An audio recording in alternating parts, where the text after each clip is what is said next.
आइए आपका हमारे YouTube चैनल @सत्य कोचिंग में स्वागत है। आप अभी मैथ सीख रहे हैं मुन्ना सर के द्वारा, जो कि बहुत ही मज़ेदार टॉपिक रहने वाला है।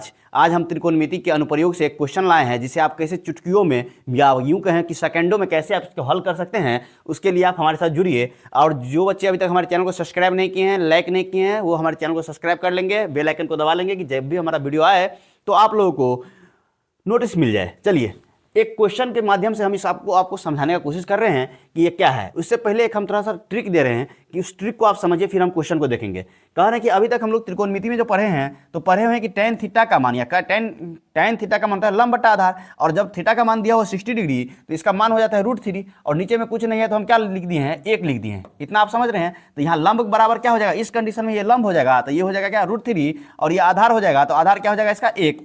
सेम कंडीशन tan 30 डिग्री के लिए लिए हम लोग, तो लंब का मान कितना हो गया यहाँ पे 1, लंब का मान क्या हो गया 1, और आधार का मान कितना हो गया √3। इतना चीज अगर आप समझ चुके हैं तो अभी हम जो सवाल बनाएंगे उसे आप विदिन 30 सेकंड बना सकते हैं। कह रहा है कि एक मीनार के पाद बिंदु से एक भवन के शिखर का उन्नयन कोण 30 डिग्री है, और भवन के पाद बिंदु से मीनार के शिखर का उन्नयन कोण 60 डिग्री है। मीनार की 50 मीटर ऊंची हो तो भवन की ऊंचाई ज्ञात करने के लिए। मतलब आपको कह रहा है कि एक मीनार है, ये क्या है, मीनार है, ठीक है, एक मीनार है, और एक क्या है, भवन है। क्या है, ये भवन है।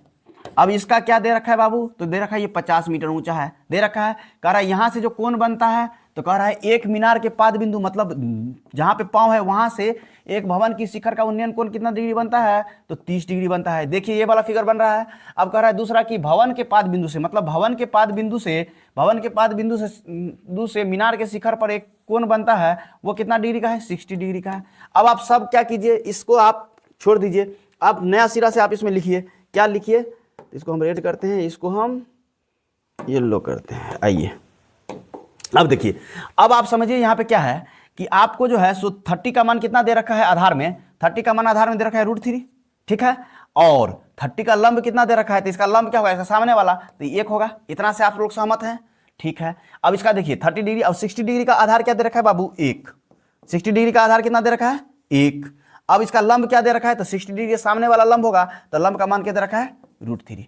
इतना समझ गया, समझ में आ रहा है। अब आपको कुछ नहीं करना है। जब इस तरह के फिगर को बना लेते हैं और ये मान आप यहाँ पे लिख लेते हैं, तो आपको क्या करना है, आधार को समान कर देना है। तो आधार को समान करने के लिए हमको क्या होगा, इसको गुना करके √3 ले आए, तो इसको हम मल्टीप्लाई करेंगे तो √3 ले आएंगे। क्या करेंगे, इसको मल्टीप्लाई करने से अब कितना आ जाएगा, ये मेरा √3 आ गया। अब आधार सेम हो गया, जिस वाले में हम मल्टीप्लाई किए हैं √3 से, उसके लंब में भी √3 से मल्टीप्लाई करेंगे, क्योंकि सेम अनुपात से गुना कर रहे हैं। तो यहाँ पे भी हम क्या करेंगे, √3 से मल्टीप्लाई करेंगे, और √3 गुने √3 कितना होता है, तो ये आपका क्या हो जाएगा बाबू, 3 आ जाएगा। अब सवाल बन गया आपका, इतना कर लिए, सवाल बन गया। मतलब √3 का मीनार का ऊंचाई दिया हुआ है, 3 का मान दिया हुआ है कितना, 50। क्वेश्चन पूछ रहा है 1 का मान कितना होगा, तो 3 का मान 50, तो 1 का मान कितना, मान लीजिए 3 का मान दे रखा है 50, 3 का मान दे रखा है 50, तो 1 का मान पूछ रहा है, तो 50/3 निकाल लेंगे। अगर यहाँ पे मान लीजिए 1 नहीं रहता, यहाँ पे रहता क्या, 5 का मान निकालना रहता या 10 का मान निकालना रहता, तो उससे इस नाम में उसको मल्टीप्लाई कर देते तो वो आंसर आया था। मगर फिलहाल हमारा यही आंसर है। क्या है, आंसर है। नहीं समझे, अगर 3 का मान 50, बचपन में पढ़े हुएगा 3 कलम का दाम 50, तो 1 कलम का दाम कितना, 1 कलम का दाम 50/3, तो यही की है, 1 कलम का दाम, 3 कलम का दाम हमको मालूम है कितना, 50। 3 कलम का दाम मालूम है कितना, 50। 3 कलम का दाम मालूम है कितना, 50, ठीक है ना। 3 कलम का दाम कितना, 50, तो 1 कलम का कितना, 50/3 कर देना है। ये मीटर अपना आंसर आ गया, ठीक है। अगर वीडियो अच्छा लगा है तो वीडियो को लाइक कीजिए, चैनल को सब्सक्राइब कीजिए और अपने दोस्तों में शेयर कीजिए। बहुत बहुत धन्यवाद।